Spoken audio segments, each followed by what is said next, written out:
안녕하십니까. 건설업 전문 노무사 사무실 사무장 전성훈입니다. 오늘은 개인 사업자가 최초 원도국 공사 시 해야 할 일에 대해서 한번 살펴보도록 하겠습니다. 먼저 화면을 통해서 설명을 드리도록 할게요.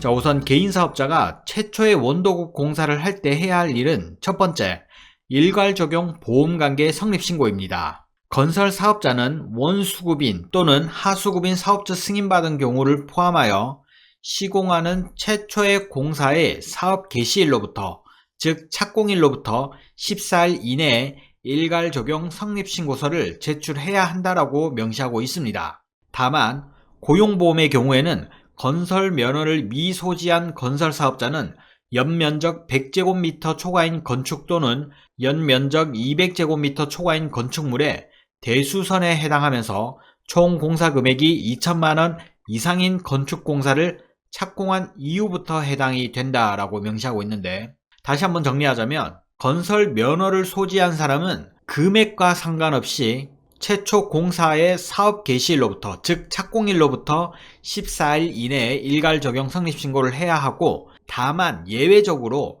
건설 면허가 없는 사업장의 경우에는 산재는 공사 금액과 관계없이 일괄 적용 보험관계 성립신고를 해야 되고, 다만 고용보험의 경우에만 총 공사 금액이 2천만원 이상인 건축공사를 착공한 이후부터 성립신고를 하면 된다라고 이해하시면 되겠습니다. 그리고 해야 할 일 두 번째가 고용산재 보험료 신고입니다. 건설업에서 고용산재 보험료 신고는 확정보험료와 계산보험료로 나뉘는데, 그 중에서도 계산보험료만 신고하시면 됩니다. 그리고 나서 이후에는 매년 3월에 건설업 고용산재 보험료 신고할 때 확정보험료와 계산보험료를 각각 신고해 주시면 됩니다. 다만 최초 원도국 공사하는 그 시점에는 계산보험료만 신고하시면 되고, 그리고 앞서 말씀드린 보험관계 성립 신고일로부터 70일 이내에 신고를 하셔야 합니다. 이 내용과 연계되어 3번